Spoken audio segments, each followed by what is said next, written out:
En nuestro corazón entregar. Tu palabra es una semilla que no vuelve vacía, y que este lugar esté lleno de fe, de esperanza, y que podamos salir de aquí crecidos, que podamos salir de aquí llenos. En el nombre de Jesús, 3 veces un fuerte amén. Eso, los del servicio de la mañana venían más motivados y ustedes durmieron un poquito más. ¿Qué pasó? 3 veces un fuerte amén. Muy bien, démosle ese aplauso al Rey de Reyes y Señor de Señores. Vamos entonces a entrar en el tema. No sin antes quisiéramos saludar a las personas que hoy nos visitan, que hoy nos acompañan por primera vez. ¿Podría levantar su mano derecha para identificarle, por favor?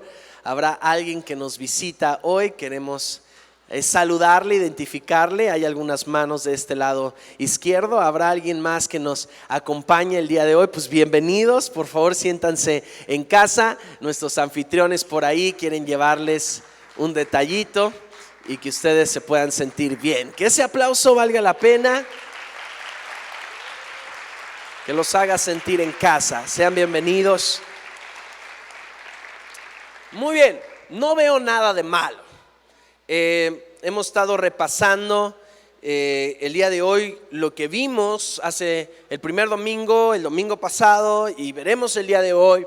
Esta frase la mencionamos en el primer mensaje y me gustaría remarcarla. Vamos a leerla juntos a la cuenta de 3. 1, 2, 3. En las cosas necesarias la unidad, en las dudosas la libertad y en todas el amor. Nuevamente, en las cosas necesarias la unidad, en las dudosas la libertad y en todas el amor. Esto trae un buen equilibrio a temas que a veces diferimos o difieren pensamientos. Algo que Dios quiere hacer como congregación es unificar la mente, unificar el corazón, unificar el conocimiento de las cosas, para que todos veamos lo mismo y vayamos hacia el mismo lugar. Como primer domingo hablamos sobre el tatuaje, hablamos también sobre las ciencias y conocimientos prohibidos, como lo es la nueva era, el yoga, la meditación, el tarot, las energías, los horóscopos y demás.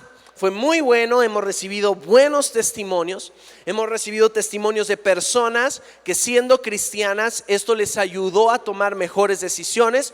Y también hemos recibido testimonios de personas no cristianas, no creyentes todavía, que a través de estos mensajes han podido entender un poco más lo que es la vida cristiana, el pensamiento de Dios, la palabra de Dios en diversos temas del día a día. No se trata de abrir un foro y decir ¿de qué quieren que predique el pastor? Por supuesto que no. Estas son respuestas a preguntas comunes. Y además aprovechamos esta oportunidad para abrir la Biblia, enseñar doctrina y profundizar en temas que a veces son difíciles de predicar. Estas 3 semanas Dios ha probado mi habilidad, mi corazón. He estudiado mucho más y me he puesto bastante nervioso. Pero vamos bien, ¿verdad que sí? Lo estamos haciendo bien. Alguien motíveme, por favor. Alguien hágame sentir bien.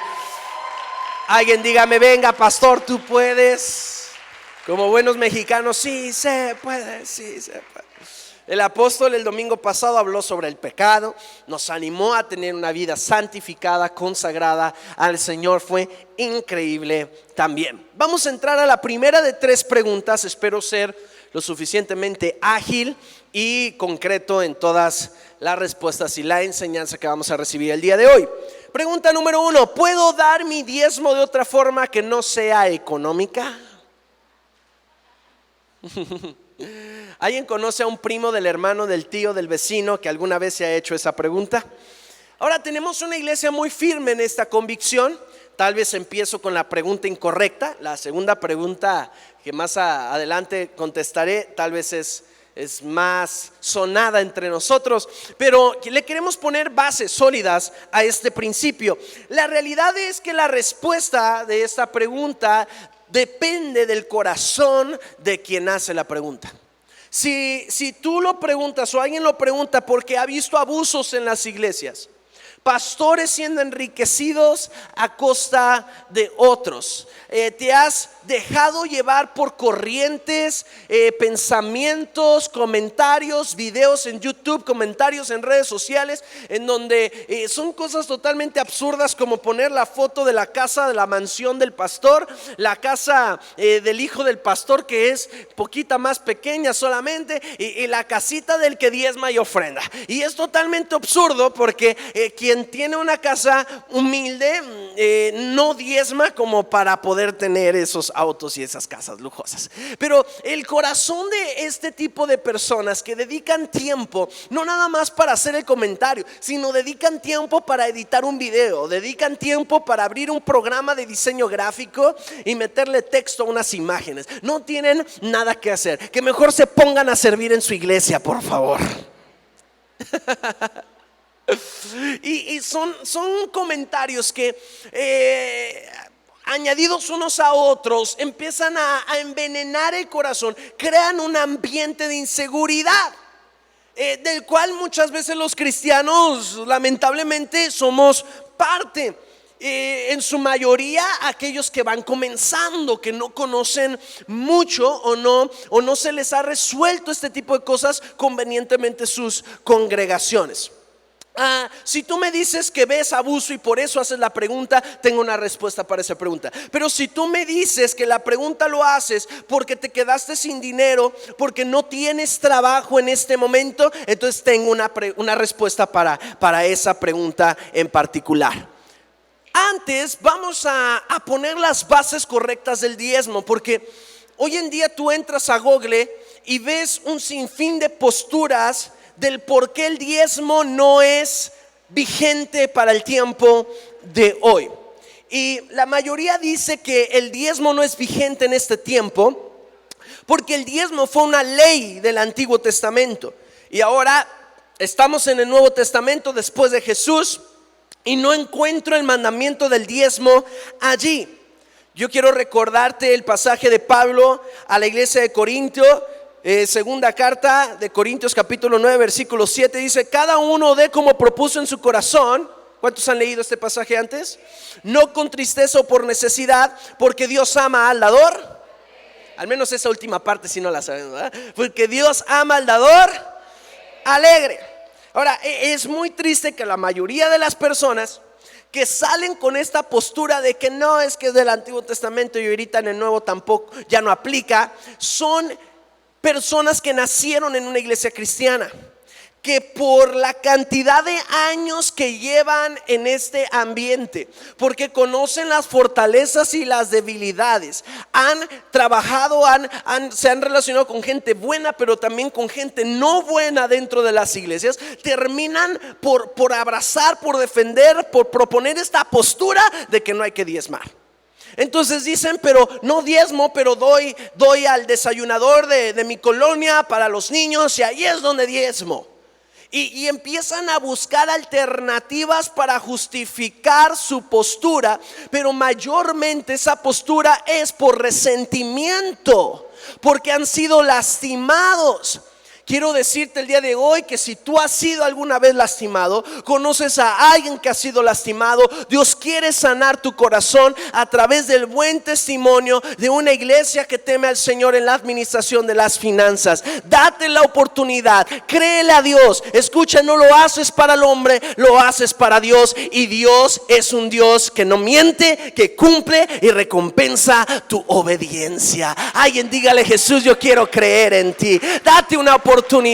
Hoy Dios puede sanar ese problema en tu corazón. Dios puede resolver esa cuestión en tu pensamiento. Decir que es del Antiguo y no del Nuevo Testamento y por eso no lo hago, es como decir que los 10 mandamientos están ¿en qué libro? ¿En qué libro de la Biblia están los 10 mandamientos? Y que como están en el Éxodo y el Éxodo es del Antiguo Testamento, entonces no los voy a tomar en cuenta. ¿Verdad que no? Entonces voy a adulterar porque pues está en el Antiguo Testamento. Entonces voy a robar porque está en el Antiguo Testamento. Voy a mentir porque está en el Antiguo Testamento. No voy a honrar a mis padres porque está en el Antiguo Testamento. Por supuesto que no. Recordemos que la gracia no hace obsoleta a la ley, sino que la ley ya no la interpretamos como reglas rígidas a la fuerza, sino como principios y valores de vida que nos hacen prosperar. ¿Alguien está de acuerdo aquí conmigo? Y yo le diría a esa persona que dice no creo en el diezmo, yo le diría: el mal manejo de los hombres no te da permiso para desobedecer un principio bíblico. Alguien diga: ay, dile a tu vecino, eso está bueno. Alguien póngalo en el Facebook y me etiquetan, por favor. Ajá. El mal testimonio de otros. ¿Cómo viste que alguien abusó? ¿Cómo viste que alguien manipuló? ¿Cómo viste que alguien controló? Se manipula no solo el dinero, se puede llegar a manipular la unción, el liderazgo, se puede abusar del poder e influencia que hay con la gente. Pero qué bueno que Dios nos ha dado una casa libre de control y manipulación, en donde hay un gobierno de paz, en donde creemos y buscamos día a día que el liderazgo más alto a ser alcanzado es el de la influencia, y que tú y yo podemos alcanzar ese liderazgo en Cristo Jesús, ese liderazgo de Jesús. Jesús es el modelo, tú y yo lo seguimos. Estás en un buen lugar, esfuérzate, ayuda a otros a lograrlo. Dios nos enseñó a dar. El diezmo a mí me gusta verlo como un porcentaje digno. No me gusta verlo como una regla. O es el 10, ni el 8, ni el 12. Me gusta verlo como un porcentaje digno para Dios. Un buen parámetro. Yo creo que Dios dijo: bueno, 90% te alcanza bien para tus cosas si las bien administras. Si estás envuelto en deudas, no te alcanza ni el 100%. Alguien diga: ay. Pero yo creo que el 90% es suficiente para ti. Dame el 10. El 10 es digno para el Señor, pero el 90% no compromete tus finanzas personales. En eso Dios es sabio. Tú no encuentras en la Biblia que diga: dame la mitad de todo lo que tienes. Claro que no. Dios es sabio. Dios también quiere que tú tengas lo necesario para subsistir.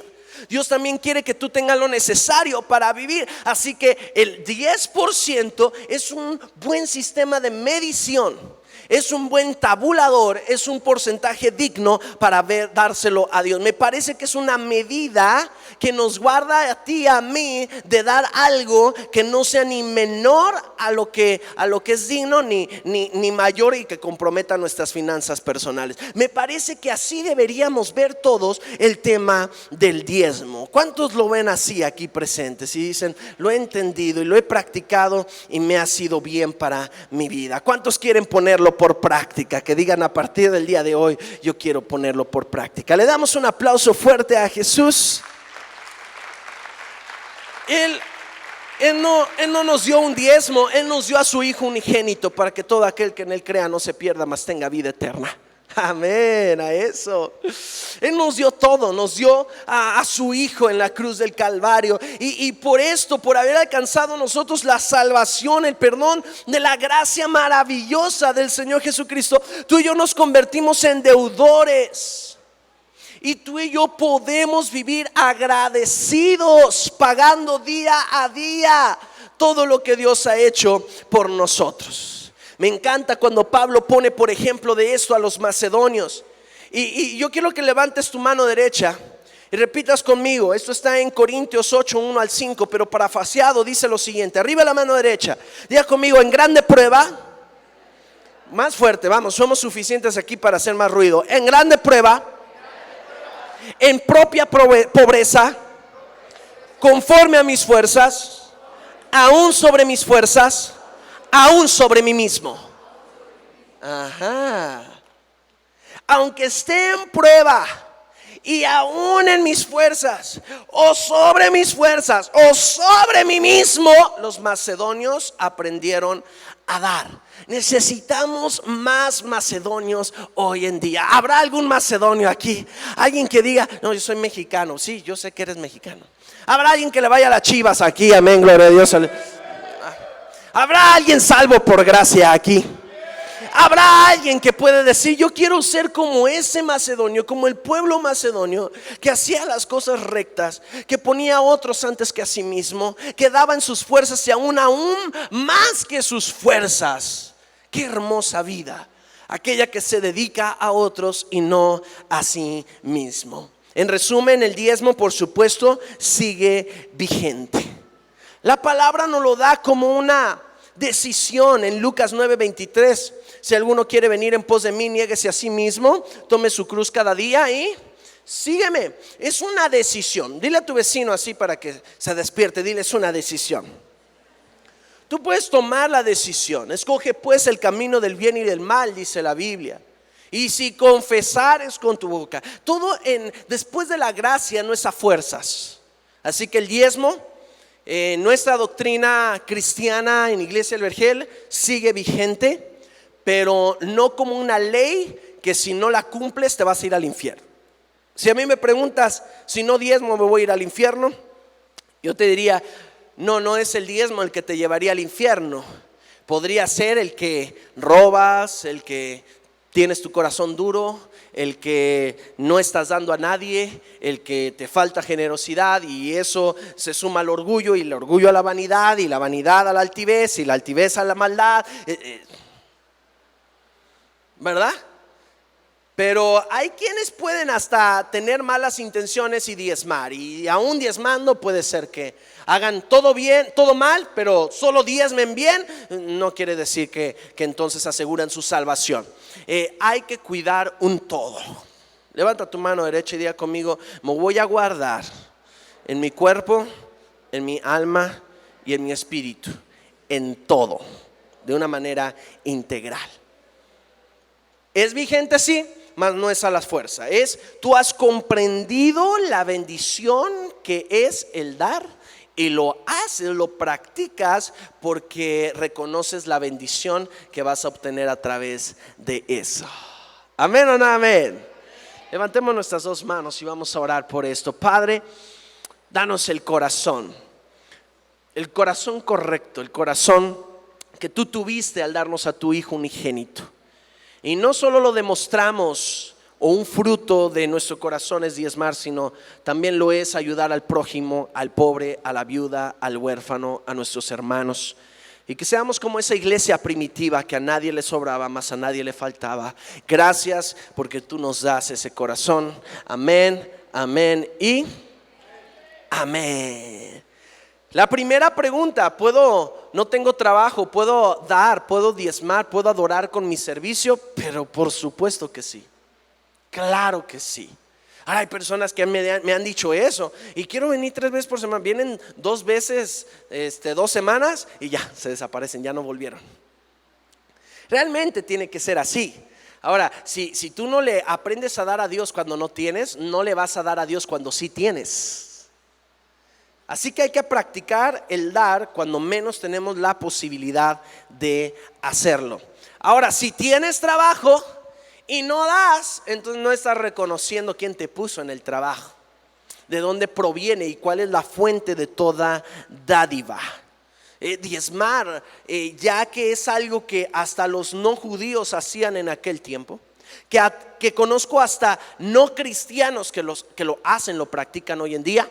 A mi percepción personal es un principio universal, así como lo es la honra, así como lo es la honestidad. Diezmar, ser generoso, creo que es un principio y un valor universal y no solo de una religión.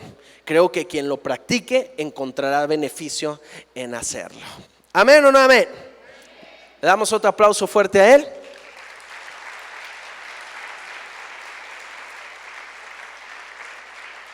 Vamos a responder otra pregunta: ¿cuál es la diferencia entre música secular y música cristiana? Para que le ayudes a tus hijos, o a quienes todavía les gusta el zapateado. Yo tengo 2 pies izquierdos, yo gracias a Dios nunca tuve que batallar con eso. Yo soy músico, estudié música desde que estaba pequeño, he estado en el medio de la música, así que preguntas como estas tanto me gustan, como también he escuchado muchas posiciones a través de los años. con el piano, ¿está abierto el piano? ¿Audio? Con el piano quiero enseñarte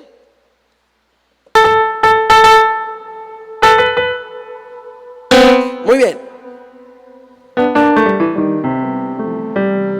Con el piano, había un tiempo, como 300 años después de que Cristo vino, donde la iglesia tradicional empezó a tomar control de todo. Y la iglesia tradicional quería ponerle los parámetros de la iglesia a la vida del día de toda la gente. Así que se tenían que vestir según como la iglesia tradicional lo decía. Tenían que comer como la iglesia lo decía. Tenían que ser gobernados según los preceptos, las leyes de la iglesia de Estado. Entonces, en aquel tiempo era el tiempo de clásicos como Beethoven, como Chopin, como Vivaldi, como muchos otros que vivieron parte de esta persecución. Porque la iglesia solo permitía acordes de 3 notas. Todo el mundo diga conmigo: do, mi, sol. Ya se graduó de músico aquí, rapidito. Este es el acorde de do, es una triada. ¿Por qué? Porque tiene 3 notas. Otra vez todos: do, mi, sol. Y así está el acorde de do, de re, de mi, de fa, de sol, de la y de si. Estos son los acordes mayores y hay muchos otros que se desatan de estos. Este es un acorde de 3 notas, pero a mí la música me permite, la ley de la armonía me permite agregarle una 4ª nota que conocemos por séptima y agregarle una 5ª nota que conocemos por novena y agregarle hasta una 11ª o hasta una 13ª. Yo puedo tener un acorde, según la armonía me lo permite, de 6 notas. Ahora, eso para la iglesia era satánico, era del diablo. Entonces, esto se va heredando y obviamente como los metodistas salen ay, recuérdame el nombre, del reformador de la iglesia cristiana, de Lutero, gracias, salen de Martín Lutero, pero Martín Lutero fue parte de la iglesia católica, de la iglesia tradicional. Entonces, cuando salen algunas cosas, pues así como a ti y a mí nos ha pasado, entran en proceso de cambio, pero no todas. ¿Por qué? Porque pues son parte de su cultura, así nacieron, así aprendieron y así ya en Cristo, pero algunas cosas las seguían enseñando. Entonces la batería, la guitarra eléctrica, el bajo, todo este ruido, pues no se permitía en lo absoluto. Todavía hay lugares en pleno siglo XXI, 2016, que no se permite. Algo que ellos debatían era en acordes o en notas, intervalos de notas. Intervalo es la distancia de una nota a otra, que creaban una tensión como esta. ¿No suena película de terror? No, José Eduardo, no jales el gatillo, por favor. Piensa bien lo que vas a hacer. Debí de haber trabajado en Televisa, ¿verdad? ¿Por qué? Porque crean una tensión que afecta el sistema nervioso. Te introduce una experiencia. ¿Por qué? Porque la música es espiritual. ¿Cuántos saben que la música es espiritual? La música es espiritual, no importando el idioma de la canción. Muchos de ustedes, me imagino, eran fans de grupos en su tiempo que cantaban en inglés y no saben inglés ni entendían nada, pero eran súper fan. Hoy muchos se meten a Google para ver la letra, lo que significa la letra de la canción. ¿Por qué? Porque la música, sin necesidad de la letra, me está inspirando, me está transmitiendo la imagen del que lo hace, el rostro, ¿verdad?, de quien lo hace, la habilidad musical de quien lo hace. Entonces esto complementa y deja a la letra, dicen, solo el 8% de la importancia del 100% de una canción. Para que me entiendas, la música es espiritual. Entonces prohibían todo este tipo de cosas. Hace poco vi un video, no quiero hablar mal de nadie obviamente, pero vi un video de alguien exponiendo el por qué todavía en este tiempo no es buena la batería para los cristianos. Y explicaba cómo hay un compás que llamamos 4/4. Todo el mundo, vamos a aplaudir así conmigo. 1, 2, 3, 4. El 1 es más fuerte y los demás es más débil. Más débil todavía. Ya los hice músicos, ¿ya vieron? No, pero si soy mejor maestro de música que predicador. Yo me voy a dedicar a eso. Entonces, el conferencista exponía que cuando nosotros escuchamos música, golpes que entran dentro del primero y segundo, del segundo y del tercero y cuarto tiempo, que no están en su cuadratura exacta, nosotros las conocemos por síncopas, por otros nombres. Entonces estas descuadran el orden, o sea, rompen el orden y por lo tanto inconscientemente confunden la mente y por eso la gente hace tonterías. Y por eso el cuerpo se mueve.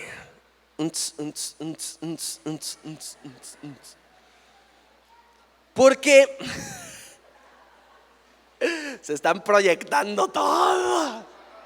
Hoy ya entiendo por qué. ¿Verdad? Entonces exponía esta razón. Ahora, respondiendo a esta pregunta, si la música, ¿cuál es la diferencia entre la secular y la cristiana? Ninguna. Dios creó a la música.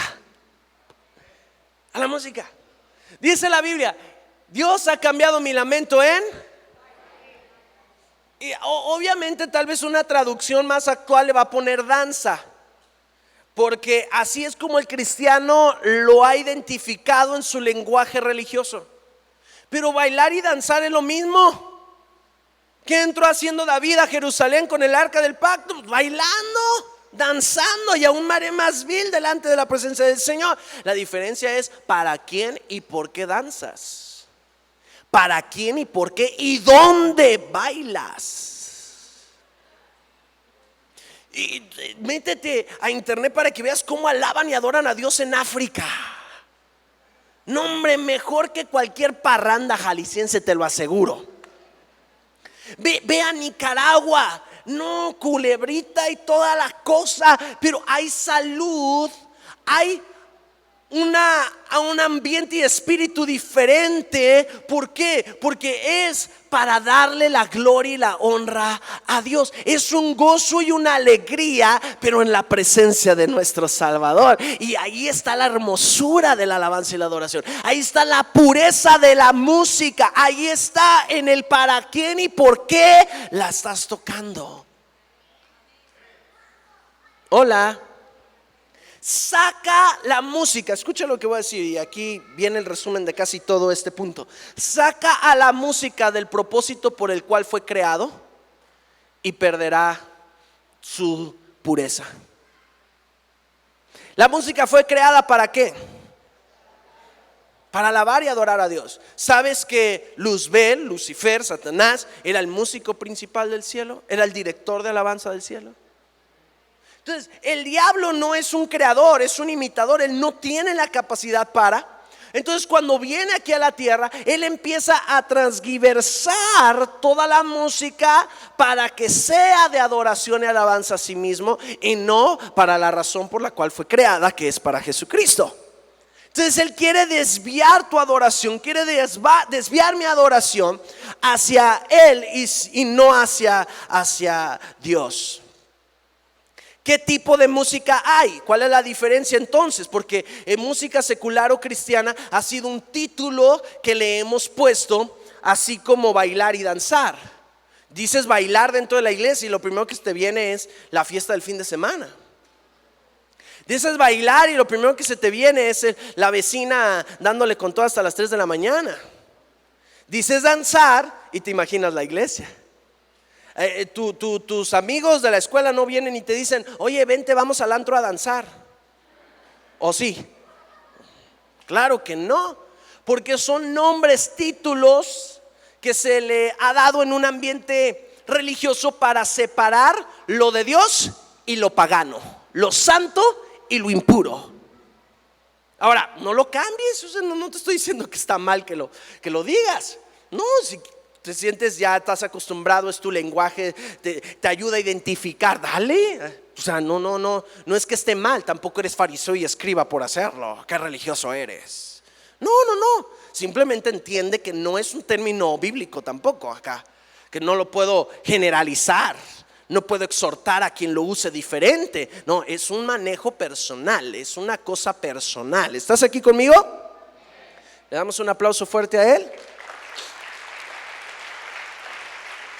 Lo que entonces sí hay es música que exalta a Dios y música que no exalta a Dios. Y el que es amigo del mundo se constituye enemigo de Dios. Lo que no es de Dios entonces es del diablo, del enemigo.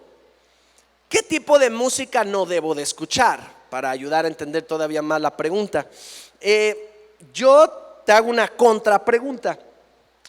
¿Puedo escuchar jazz, música jazz, aunque el pianista que la está tocando no es cristiano?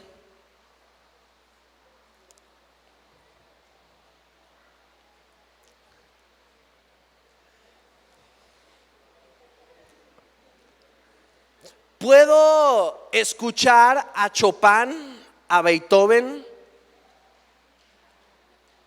aunque no eran cristianos?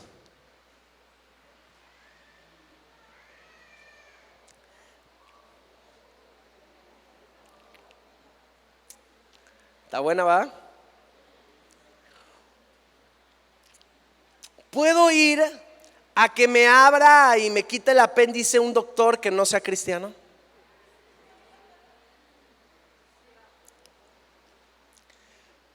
¿Puedo ir a que alguien con sus dos manos pecadoras me cocine en el restaurante y yo me lo coma, aunque no sea cristiano?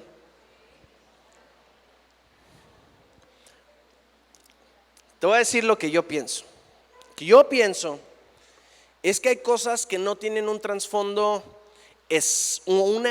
todo tiene un trasfondo espiritual, pero hay cosas que no tienen una influencia tan espiritual como lo es la música que otras. O sea, comer con el taquero de la esquina, aunque no sea cristiano, pues no creo que te vaya a transmitir sus demonios.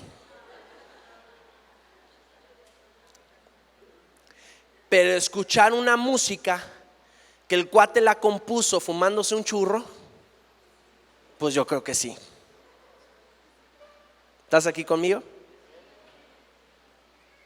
Tú te tienes que preguntar de dónde vienen este tipo de cosas. Con respecto a la música en sí, que es sumamente espiritual, Dios la creó, Dios la usa, es una de las herramientas de guerra espiritual más fuerte, es el corazón de Dios. Pues de dónde viene lo que yo estoy escuchando. Y por esa razón es que no debemos de escuchar nada que venga hecho por alguien que no tenga el corazón correcto para Dios al hacerlo. Dile a tu vecino, eso está bueno. Le damos un aplauso fuerte a él para mientras se pone esto otra vez.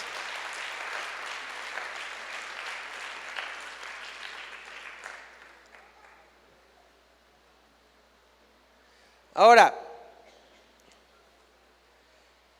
sé que hoy en día hasta hay rock pesado que parece música que tiene letra cristiana.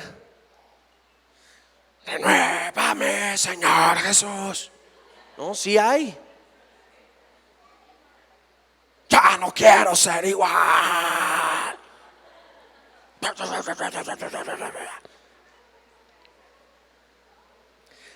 No es mi gusto de música, el mío en particular no lo es. Si tú vienes de un trasfondo violento, ¿para qué escuchas música violenta aunque hable de Jesús? Yo he estado toda mi vida dentro de la industria de la música cristiana. Te puedo enumerar decenas de ministerios que no tienen, se dicen cristianos, pero que realmente no lo son. Y muchos han escuchado esa música o la siguen escuchando sin saber el trasfondo, la vida real de estos que la están tocando. Ahora, quien lo escucha y no sabe de dónde viene, se libra de la culpa, por digámoslo así, está justificado. Pero quien sabe de dónde viene o puede investigar y no lo hace, es culpable, no debe de hacerlo. Es como tener utensilios para hacer un pastel en la cena de mi casa y ser diabético. Es como venir del alcoholismo y tener una botellita de vino tinto. Pues para sazonar la carne, pues sí, pero vienes del alcoholismo, ¿no lo entiendes? Asimismo, con letra cristiana o no debemos escuchar ningún tipo de ritmo, de cosas que inciten a algo, que creen un ambiente, que creen una atmósfera que no sea la adecuada para escuchar a Dios y hablar con Dios. Habemos aquí personas que queremos más de Él todos los días, ¿cierto o no? Busca algo que te edifique, que lo prendas e impregne tu cuarto, que lo prendas e impregne tu carro de la gloria de Dios. Ahora puede ser que muchos escuchen a Marco Barrientos y sus canciones proféticas todo el día, pero sigan mintiendo. O sea, no lo determina. Es como decir que por venir a la iglesia me voy al cielo. Claro que no lo determina, pero es un conjunto de cosas. Recuerden, diga conmigo: ligerezas, dureza, maldad. Si tú lo pasas de ligereza, lo vas a llevar a una dureza de corazón. Y aunque venga el pastor y te diga: deja de escuchar, es que me inspira, trabajo mejor cuando escucho rock pesado, ayuda a la concentración. Tú te metes a internet y ves un montón de documentos que dicen que el rock pesado ayuda a la concentración. Es verdad, métete para que veas. Métete para que veas. Pero ¿me ayude o no a la concentración? Hay otras cosas santas, correctas, agradables a Dios, que me van a ayudar también a la concentración sin necesidad de esa música. Es que tomo Coca-Cola, pues, por ejemplo la Coca-Cola, pues tengo mucho calor, pues, sabes que te deshidrata más de lo que te refresca, pero lo haces porque parece que pues es una decisión personal, no tiene de malo. Este tipo de cosas a veces también son así, pero esta es la postura equilibrada. No le trates de encontrarte espesa al gato o trates de jugar con el fuego. Lo que es malo, lo que es bueno es bueno. A los tibios el Señor los rechaza. Hay que tener una postura en medio de todas estas cosas. ¿De acuerdo o no? ¿Le damos? Si tu corazón está en el buscar a Dios, entonces vas a buscar música que te introduzca, te lleve a un encuentro con Cristo Jesús. Tercera y última pregunta del día de hoy: ¿puede una persona divorciada volverse a casar?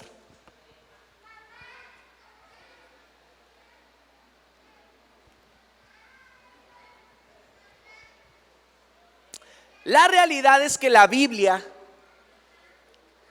dice algunas cosas que ahorita las vamos a leer a la luz de la palabra, pero que también deja mucho al aire. Los parámetros, los pormenores no los explica con toda claridad. Lo que es un hecho es lo siguiente: levanta tu mano derecha y di conmigo a toda voz: Dios odia el divorcio. O sea, esta pregunta está bien y se ocupa responder, pero Dios odia el divorcio. En realidad no debemos de llegar al punto en el que esto se ocupara. Ahora entiendo, yo me divorcié sin estar en Cristo, ahora estoy en Cristo, conozco a la hermanita que me hizo así y yo le hice asao, ¿verdad? Y dijimos, pues, vénganos tu reino, me quiero casar, ¿puedo casarme? Malaquías capítulo 2 versículo 6: porque Jehová Dios de Israel ha dicho que él aborrece el repudio y al que cubre de iniquidad su vestido. Dijo Jehová de los ejércitos: guardaos pues en vuestro espíritu y no seáis desleales. La Biblia no usa la palabra divorcio cuando habla de estos temas, usa la palabra separación. Esto es para muchos que no nosotros en realidad, sino ha sido algo pues de cultura de yo no sé cuántos años atrás, tal vez cientos de años, que separación es eso previo al divorcio, o que separarme es ese alejamiento antes del divorcio, o es ese alejamiento. ¿Le sigo o le paro? ¿Le sigo o le paro? Alguien diga preach, pastor. Predica, pastor. Que la separación es para que ella entienda y que nadie sabe lo que tiene hasta que lo ve perdido. Lo que quiero dejarte claro, yo como consejero, yo siempre lo he dicho, yo nunca te voy a decir sepárate o divórciate. Algunas personas tendrán sus razones. ¿Puedo apoyarles en el proceso? Yo creo que sí, pero no lo voy a promover, porque tanto la separación como el divorcio, pues la Biblia no lo divide. Para la Biblia es porque una cosa es la ley de la tierra, que es ir y anular tu matrimonio en el registro civil, y otra cosa es el matrimonio al que Dios bendijo y unió. ¿Estás aquí conmigo? Y cuando ese matrimonio se rompe en el momento de que tú por tu rumbo y yo por mi rumbo, aunque sigamos teniendo el papelito que somos marido y mujer, delante de Dios se rompió algo, algo. ¿Estás aquí conmigo? Y sigue diciendo Génesis 2:24: por tanto dejará el hombre a su padre y a su mujer y se unirá a su mujer y serán una sola. Ese es el matrimonio de Dios. Mateo 19:6: así que no son ya más dos, sino una sola carne. Por tanto, lo que Dios juntó no lo separa él. Mateo 19:9: y yo os digo que cualquiera que repudia a su mujer, salvo por causa de fornicación, y se casa con otra, adultera, y el que se casa con la repudiada adultera. Aquí es donde muchos dicen: ok, me puedo divorciar en caso de adulterio. Pero fíjate, abre esa posibilidad, pero también está abriendo la posibilidad de que la que quedó pues por soltero o soltera tampoco se puede volver a casar, porque si se vuelve a casar también adultera. ¿Te das cuenta cómo te cierra el paso a todo? Como que Dios está diciendo: es que entiendan, mi corazón está en el que jamás sea necesario el divorcio. Mi corazón está en el que no se llegue a ese punto. 1 Corintios 7:12 hasta el 15, vamos a leer 4 versículos. Y a los demás yo digo, no el Señor. Fíjate lo que Pablo está diciendo, es mi posición personal, no es una palabra profética. Así dice el Señor. No, Pablo no está diciendo eso. Entonces esto es un buen parámetro para ya leer el texto y recibirlo de la manera correcta. Dice: es mi posición personal. Si algún hermano tiene mujer que no sea creyente y ella consciente en vivir con él, no la abandone. Y si una mujer tiene marido que no sea creyente y él consciente en vivir con ella, no lo abandone. O sea, si tu marido no es cristiano, pero no tiene bronca con que tú sigas a Cristo, vive con él. No voy a seguir, yo no voy a estar con mi marido porque no quiere venir a la iglesia. Pues esa no es una razón. Dice la Biblia que hay que con actitudes piadosas ministrar el corazón del esposo. Muchas mujeres me dicen: pero ¿cómo lo voy a hacer si él es tan gacho, es tan malo? No me atiende, me abusa, aquello me grita, me pega y todo lo habido por haber. Es que entiende, no van a ser tus detalles, va a ser Dios usando tus manos para tocar su corazón y quitar toda rebeldía de dentro de él. Alguien diga amén a eso. No vas a ser tú tendiéndole la cama, va a ser Dios ungiendo ese lugar en donde él se va a acostar para que algo suceda ahí por la noche. No son tus detalles, tus esfuerzos, es Dios usándote como una vasija para llegar a tu esposo. Alguien diga amén a eso.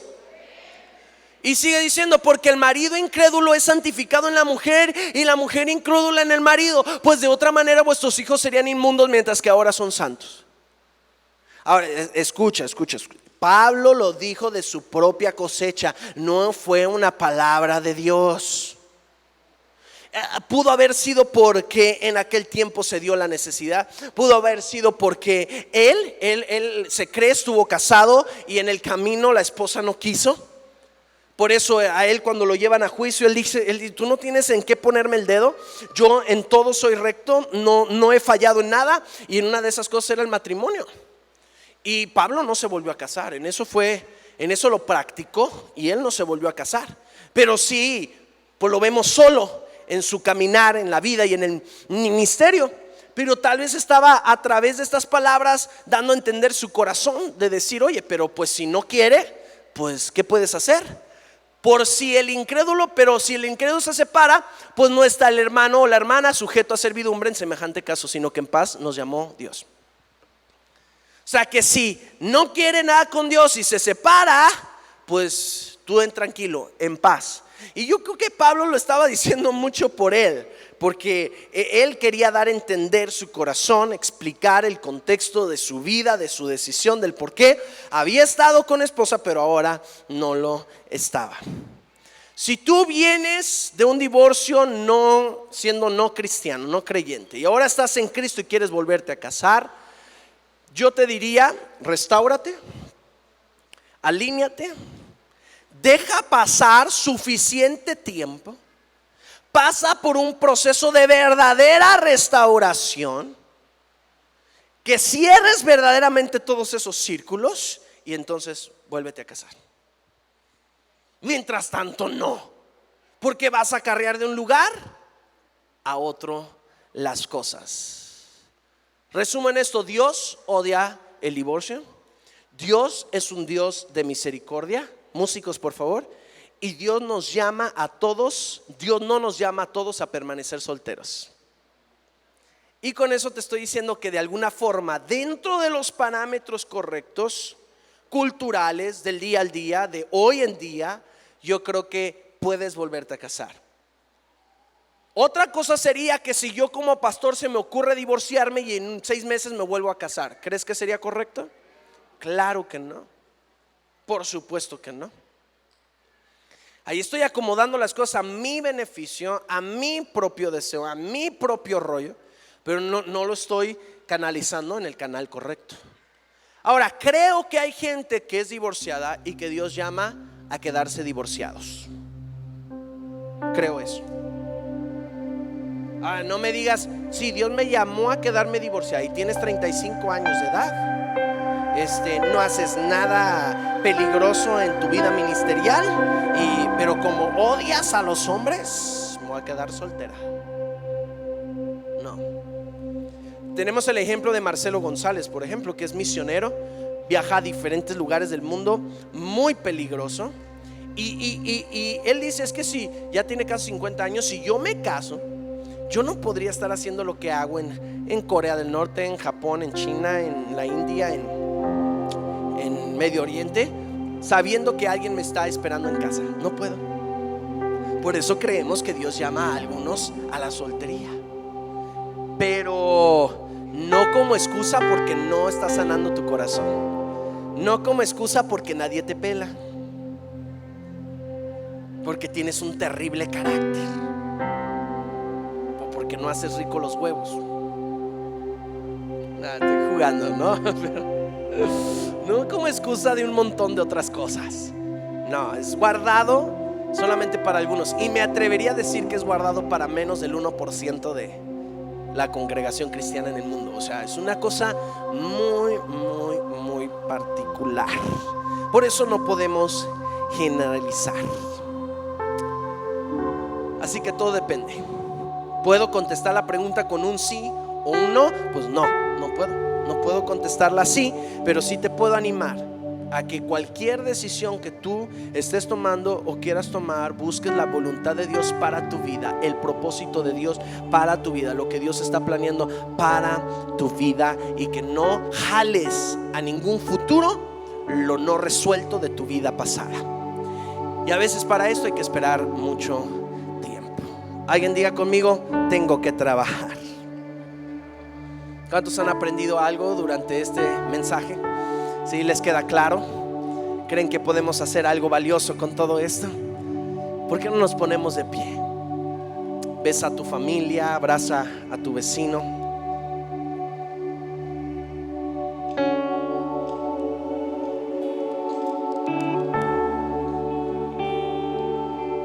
Hemos estado motivando.